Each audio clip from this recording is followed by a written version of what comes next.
Hamaseo. Hamaseo. Starting out with a Cherokee greeting, but my main theme is going to be the ancient Mediterranean Greeks. And the title of this theme is going to be, from Michael McClure's, Fragments of Perseus. You'll see how that goes. The ancient Greeks were amazed by the natural in nature. So just think of this native Greek woman, and she's listening to it. She's listening to this natural in nature. And she's continuously plucking her lyre as she wonders of the meanings of springs and mountains, forests and storms, without knowing what all these things say to her one by one. She does perceive that there is an order of the natural world and the cosmos, which is an immense frisson of meaning. But since that time, nature has changed for us. It has become social or cultural, so that all that we now encounter as nature is already human. But even so, Coyote still lends an ear to that natural element in culture to liberate your animal lineage, and so that big humanity can continue this process of moving towards the creation of meaning, without which the cosmic force would cease to be human. So you get my idea, for sure. Now last week I really focused on the ancient bull, as we call it, the bovine. It's very principally the bull, and it is in evidence from thousands of years. We even went up there to where Vivian lives in Nevada, the Paiute Reservation it's called, and there are all of these inscriptions and petroglyphs of a culture that's most definitely has come in from the Eastern Mediterranean. And lording over it, there was a mountain, two tips. And those two tips signify to those people the horns of the bull, called the horns of consecration. So, continuing just a little bit, with the bull, I have here, you focus over here, India. Now India has maintained, it's continued a culture that certainly was in the Mediterranean 5,000–6,000 years ago, is still in India. And here, these two figures here, these would be bulls, and this principally is called Nandi. Nandi is also the vehicle of the Hindu god Shiva, but this one would be for the village, a village icon, and here also, and they have their own rituals for that. But that's the way I'm just kind of continuing with the subject from last week into the bull. Now where's the cow? Now we're going to talk about the cow. The cow in the Mediterranean is not very much in evidence, but it has continued to be very much in evidence in India from the very, very early times, the period we call the Vedic period, the Rig Veda, the oldest literature in our language. It's all about the cow. So there is a culture of the bull, has continued, as I've just showed you with these two images here, icons. And also for the cow. The cow has been going on for a very, very long time. And along with this cow, I'm also going to be bringing into it priestesses, as we will call them. Priestesses of this culture that once in the Mediterranean must have been in the thousands, or the thousands upon thousands, considering the thousands of years that it was a woman's culture now. That culture in the Mediterranean has vanished. but not in India. It still has continued in India. So I think I'll start one thing right here. This is a cow, not a bull. Can you focus on this? So this is, very, very interesting here. It's made out of some kind of metal. In Western India, if you kind of think of Bombay, India, which lies off the very western edge of India, I don't know, about 3/4 of the way up from the south, and just east of there and south, there is a vast network of rivers that run from the mountain range, goes along the west coast there. And all of these rivers are thoroughly enmeshed in a culture of water and cow. Water is the woman's culture, is the goddess culture, is the great mother culture. Fire, it seems to have more to do with the men's culture. We just leave it at that. So here everything is water. And these rivers are amazing because they all have very special names that pertain to them. One that stands out easily is the Godavari.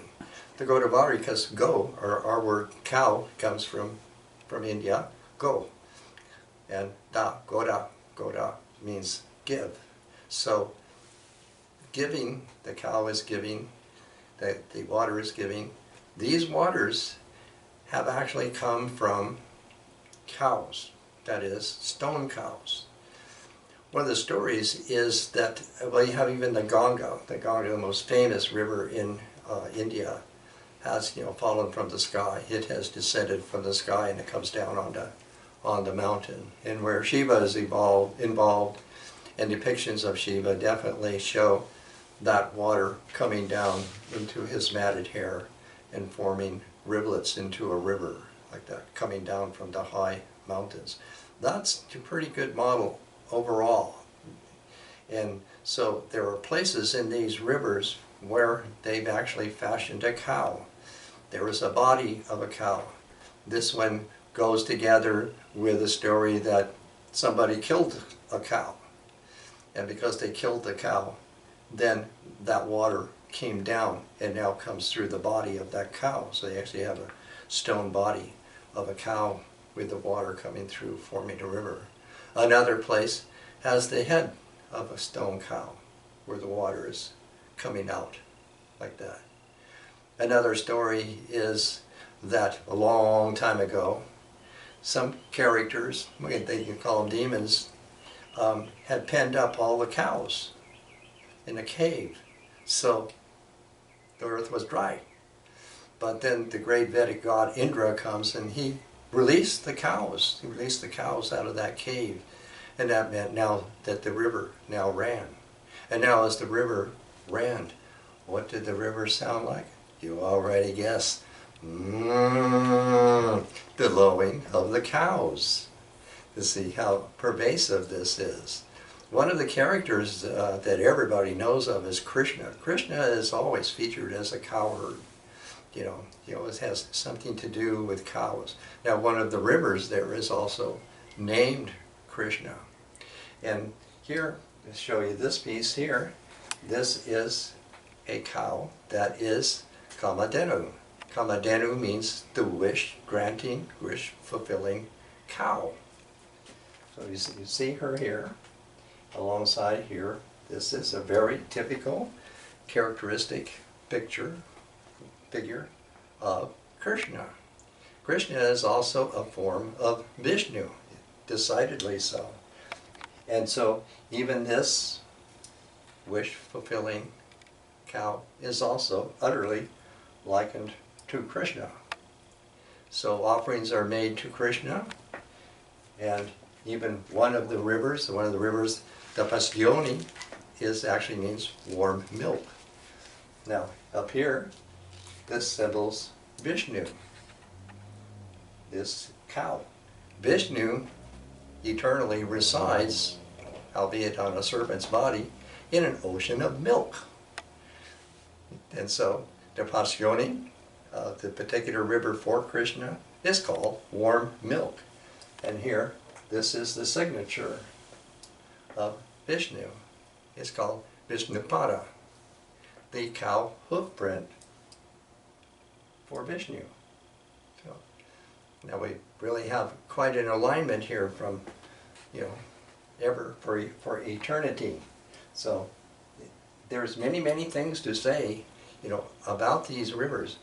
And in the particular of this little item here, marvelously that I found, these are actually made and used as offerings in this special place where the river starts. It comes through the head of a stone cow, and these offerings are made there in a pool of water. So this very much is about the cow. You can go over here. This is very interesting. This is, from ancient Greek, I think from Crete, it looks like it, like that, and you see the front of it is perforated. This is an Desperagorium. This is for sprinkling water on, who knows, on the altar, on sacred objects, maybe even on cows. And a priestess would, of course, manage this. So this is from the ancient Mediterranean. And to show you that, where the culture is mainly the cow, but if I have a bovine that's got horns and has, a place for water to sprinkle on, I'm guessing that this is a cow and of the woman's culture. So we go right down here to this figure. You can see that. This is quite a unique figure in my experience of art, Indian art, because it's the figure of a priestess. It's very interesting in that way. She's wearing, a form-fitting skirt in this way. She has the conical crown, and she's holding ritual, we'll say it's a ritual or ceremonial objects, because that's what they are. But this is an unusual, in my experience, statuette of a priestess. Now the priestesses have different names according to what goddess or what temple she is in the service of. Some are going to be called bees, some are going to be called doves, they're probably even snakes. So they have, different kinds of names, but that's what they are. They're priestesses. They have a college. Pythagoras was one there in very southern Italy that actually seems to have once conducted a women's college for priestesses. And so these priestesses, you have a real culture, herbalists and all kinds of people who know things in this woman's culture.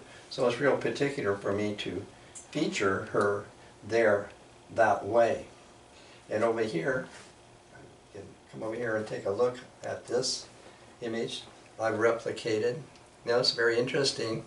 I replicated this from a fresco in Crete that's, I don't know, 4,000 years old at least. It's very interesting because we see in the remains of this culture that have been recovered by archaeology, at that long ago, I'm a painter. This is a painting done 4,000 years ago. I've just replicated it. Whether it's an actual fresco, I haven't been able to find out. An actual fresco means that you're actually going to be painting into the wet plaster, in effect, like that. But it is being called a fresco because it is painted on the wall of one of many temples in Gnosis here. So I really like that. And the curls that are shown in these women, various hairstyles, and here the curl over her head, like that, to show that. One of the places now we're going to see what myth has done about curls. Please go over here and look at this. Now this is, actually I arranged this, but it is a picture of a sculptured head, bronze, apparently bronze, of Medusa. That's what the Greeks had made of Medusa, where she has a hair of snakes. But Medusa actually was a mortal woman, and she also was a priestess, and she's an African, and she was priestess in the woman's African religion, we can plainly put it that way. And certainly her hair was not actually snakes, but she had a hairstyle that was pretty curly. So curly that somehow the style, it seems that other Libyan women we see it now, in our society, have picked up on it and arranged their hair that way so much that the Greek women, way over there, the Greek women also at that time liked to have Medusa hairstyles. So, but somehow it does come through to me that the women do something, with the curls in their hair. It has some real signature or real affinity. I mean, part of the affinity is, the assassination, murder, or whatever we want to call it, of this high priestess. It may have really bothered people. It may have really shocked people that they could have fashioned their hair for real, sympathy with her. Medusa is a Latin Greek rendering of Medusa, meaning the guardian. Some people have kind of figured if you render this name or something that sounds like this name, it really is coming out as an African queen. And I think maybe that might be pretty close to it. And I have this carving up here that I've arranged here because somehow that in my theme here for priestess, ancient priestess and everything, somehow all this suggests something of that. The carving itself is actually Japanese. So we have all of that, and then if you want to come all the way down here, this item you can be looking at. Now, this is actually not from Greece, it's actually from up in Oregon. Up in Oregon there's they call a crater. There's a crater, and in a crater there's a lake. They call that Crater Lake. And in the middle of that lake there's an island, and I'm told the island is named Wizard Island. And I didn't go there, but some people here have been. And greetings to all our relations. There's a little boat there to travel over to the island. And there's a peak of that island. It's volcanic, it's all volcanic.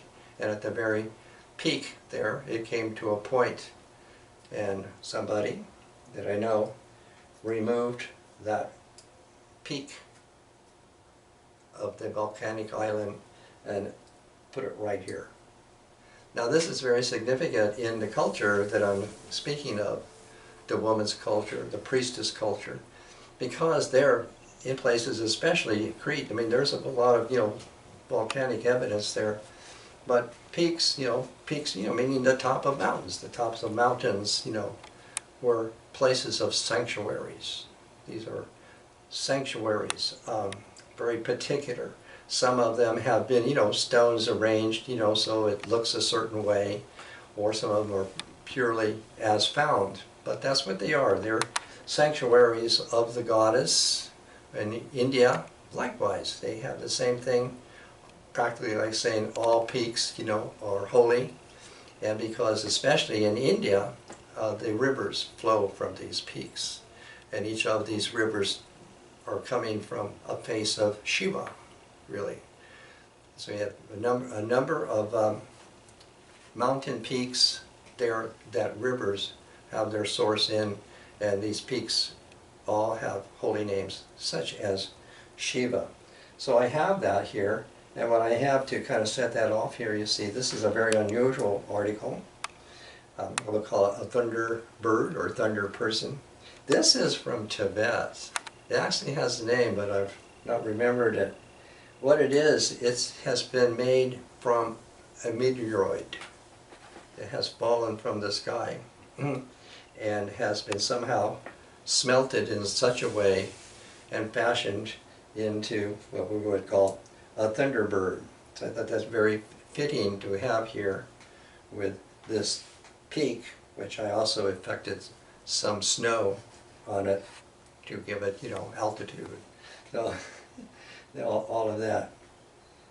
Right here in front of it, I have a little bronze figure the figure, this is not old itself, but it certainly has been derived from a style that is very old. It's a bronze. Then you can go over here next to it. This is a bottle of holy water. This water has been collected from the Ganga, the Sarasvati, and the Yamuna there. And it's guaranteed, you know, to fix you up if you drink it.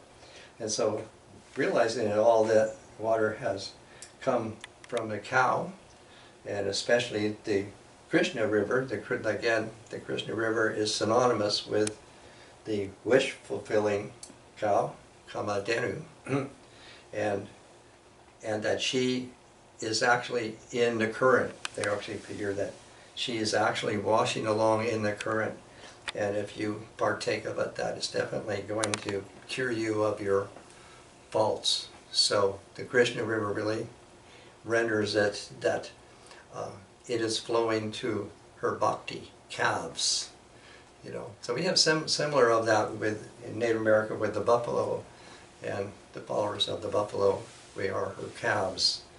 So that's the way we have all of that. Here, and we can now come to this figure. This is almost extraordinary. It belongs to a class of art in ancient Greek. It's bronze. It's called a votive bronze. Now, still, I lived in Mexico. Certain churches, people go to the church, and in front of the church there are particular vendors that are selling little metal or silver objects of all kinds. You know, these are called milagros. Some of them are tied to ribbons. Some of them are cast. Some of them have been ingeniously, you know, hammered out from sheets of silver, things like that, for people to go in, and they usually pin them on a saint or a picture like that. So that's what they're called, as milagros. So we have a similar thing there in ancient Greek, only what we have there are sanctuaries. We have sanctuaries, and that these votive bronzes, this is how we address them. That's what this is. This is a votive bronze of Perseus. Yes, Perseus, the one who beheaded Medusa. And the particular object I have here is two things that are very interesting about it. They have been making these bronzes. They're made of lost wax process is how that they make them. And I don't know, it was about 5,000 years, it looks like. And about, I would say, 500 BC, you know, using that chronology, they began to put a little action in these figures that otherwise looked pretty stiff. Whatever they were just stiff figures, you could say. Well, they started a little bit, you know, with somebody real putting out their foot or their hand or something, a little bit of animation. But now, by this one, this is 400 BC. That's when this is made, maybe 300 BC, 400 BC. And this has been put into action. In fact, the action shown in this piece is extraordinary. You have to think how these are made like that. And the other extraordinary thing, almost extraordinary, is it was silver plated. Now, they did do the gold, the gilding, more often than the silver. But there is, you know, traces of the silver plating in it, but just imagine how, when new, how beautiful and shining in silver this figure looked, all in all. So it's extraordinary because it's in action, very dynamic, and it's extraordinary because it's not so common to have one of these silver plated. They can do it when the bronze is, after the casting, the bronze is still warm. They can kind of roughen the surface and use real thin sheets of silver metal and in some way press it on to the bronze until it coheres. And the heat seems to help it do that. Now, what identifies who he is, he's got a hat with wings on it, he's got shoes with wings on it, and he's got a sword with wings on it. He was commissioned by Athena to put an end to the Gorgon, Medusa. All this is really star lore. That's the other thing to get together with all of this. The whole perspective, if we want to call it culture or religion, was to reconcile human actions with celestial forces. It's kind of say like heaven rules, so you better get it straight. And if you don't get it straight, you better go to the astrologer and get it straight. So they really had a whole culture that was related that way. So I'm trying to emphasize that. While I do think that some men did murder the immortal priestess of Libya, the story is actually star lore, because the house that Athena rules, Virgo, this must have been, I mean, they did all of this by, figuring out the stars. I mean, they figured that the vault of heaven was stationary. They figured it just went like this and went like this and went like this, that was a sure thing, and a sure thing, to align yourself with. I mean, so much so. Eventually, not from the Aegean itself, but from Asia Minor, Babylon, Phoenicia, the zodiac came into it. So they started putting it together. It doesn't mean that the Aegeans or the Greeks, were really, dyed in the wool astrologists or any such thing. They seem to sort of like to get together with fashions that went together with another thing. They seem to be moved in that way. So I kind of want to say that while we do have the astrology here in ancient time, you don't have to think that those people were strictly ruled by it. But it did create, a semi-universal harmony, if I could call it that. So what I'm looking at, when the astrology, the zodiac, came into what already was in alignment with latitudes and star bearings, the house of Virgo was guarded by the Gorgons. The Gorgons, like they're unpleasant looking beings of some time. It would seem like, a very ferocious, active hymen in Virgo. That's what they seemed like. And so now they wanted to change it. So the demise of the Gorgon, Medusa, the chief Gorgon, was now to introduce more of the zodiac of Virgin. In other words, Virgin would go with Virgo, and the head of Virgo is Athena. If she's not sexless, she definitely doesn't like men. So they've really emphasized that. It's all very, very reasonable when you look at it. So, in order to carry out his commission now to change the order of things, we'll call them the Olympians. The Olympians seem to be, the rulers on high at that time. They gave him magical things, wings on his shoes and his hat and everything. They don't have it here, but they even gave him a special bag to put the head of the Gorgon in that. And then what he did with that, he took that, and Hera, who is the mother goddess of all, like that, and her main shrine there in the Peloponnese is Argolis, or Argo. And so she had a temple there, and he buried Medusa's head in front of the temple of Hera. And then somehow, coincidentally, where does this come from? Pretty close. It still has the earth. I mean, it's been recovered, it's been dug up, and so forth. There's the Mount of Perseus. Not real close to the temple, but in the same region, reasonably enough. So that's what it's called, the Mount of Perseus. And this wonderful artifact has been recovered from there. So this gives you some idea. Now we're going to go to a reading by Michael McClure in the Fragments of Perseus. I had read an earlier piece here, really would call it as Perseus, his love of Medusa. I mean, he really has other things, feelings about it, And then Andromeda is going to be the name of this piece here. Now Andromeda, again, I had mentioned earlier that the oracle in Delphi was founded by the Ethiopians and guarded by the Ethiopians. And as the male culture took over, I guess, is what happened, the guardian called Pythos. In other words, that means a snake, but it was really a man. He was somehow dispatched like that, and then the oracle was taken over. And then it's called Apollo. A little bit hard to get along with. But originally, we're saying it was Ethiopian. To see how, if we can say that, how many times or then to what degree Africa is really in this culture of the Mediterranean and in Greeks. So Andromeda is an African priestess. She's an African priestess, and her father, Cephas, he's a pharaoh. He's a pharaoh because he's also the son or the brother of Egyptos. That's Egypt. That's the Greek word for Egypt. So he's a pharaoh of Joppa in Ethiopia.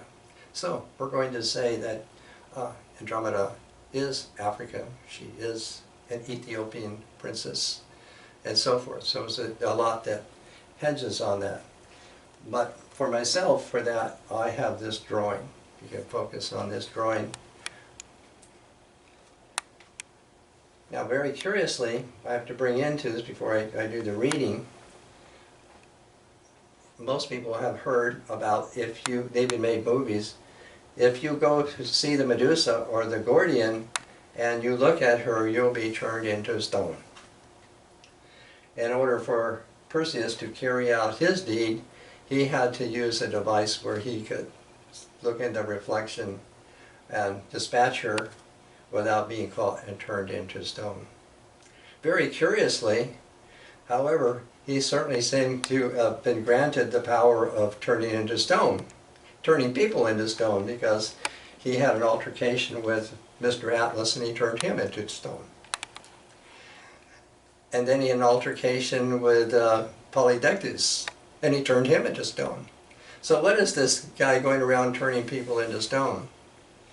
Well, and if we're going to come to Andromeda, she's fashioned to a stone. That is, she's tied or chained to a rock. You know, so this is very, very interesting, because this whole meaning of the stone will put it into vertical time. I was tipped off by Freud when he used the phrase, you know, as it is, stone stasis. A stone stasis. What is a stone stasis? Well, a stone. Why? Because it doesn't change. It doesn't move. It stays steady. What kind of time is that? That's vertical time. Because you only have vertical time and time that moves. Time that passes. Everybody says it. Time passes. The passage of time. So, kind of different, if not contrary to it, is vertical time. It doesn't. It doesn't move. It doesn't change. We call it something along the lines of eternal time. So, what kind of time is that? Well, that's where the myths are. That's where, you know, these non-human, timeless beings, and we can give them that, you know, that's where they are. And so that's all part of it. So, when in the story, if we kind of go on with the story, Perseus is turning so-and-so into stone, well, then he's entering him into a timeless myth, into a vertical time, is what's happening. Now what's happened, he has come to Andromeda, and she, through some kind of arrangement, has been fastened to a rock. I mean, it really looked like, you know, I studied last week, you know, a fetish, a stone fetish, and these fetishes, they do tie rocks to the special rocks, you know. So that's what it seems like. She is somehow fastened to a rock. So she is in vertical time, like that. But he falls in love with her. That's what it says, falls in love with her. Homer, we suspect, was really a woman, because definitely writing at a time that Homer wrote, women were not going to get very good publicity. But we really think that Homer really was a woman rather than a man.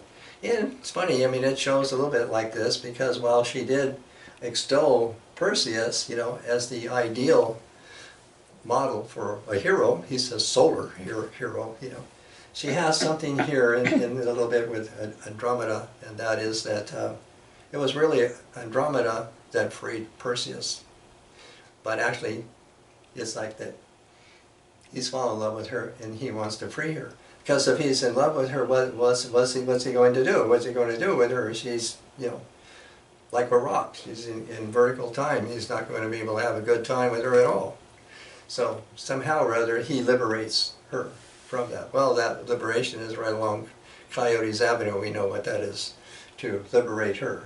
So in liberating her, then she entered into passing time, moving time. And in a good way, because they had some children, you know, she finally did pass away like a mortal.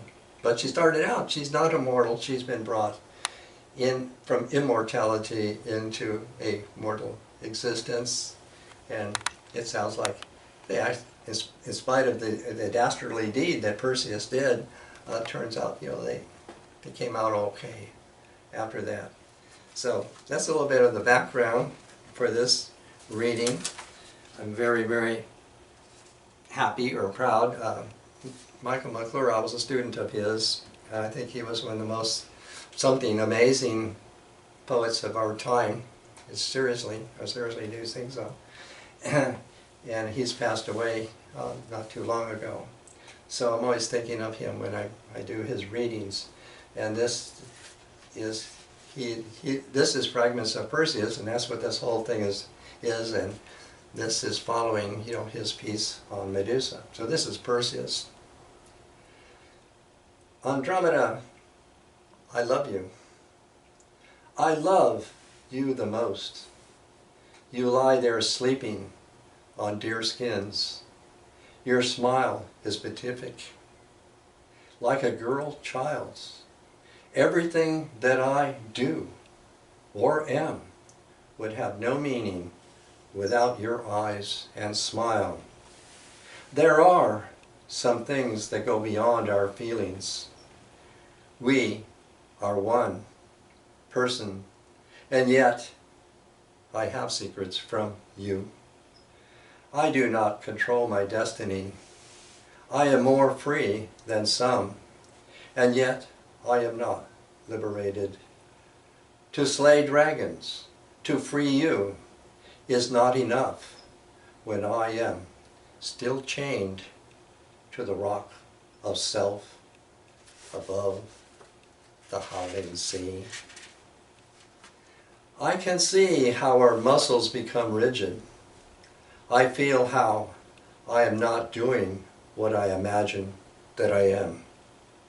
I feel the body softly crumble and make a fold. The fold is reinforced. Soon we are other selves. Note the moth holes in our capes of immortality. We'll hold hands like living statues in the future of falling snow.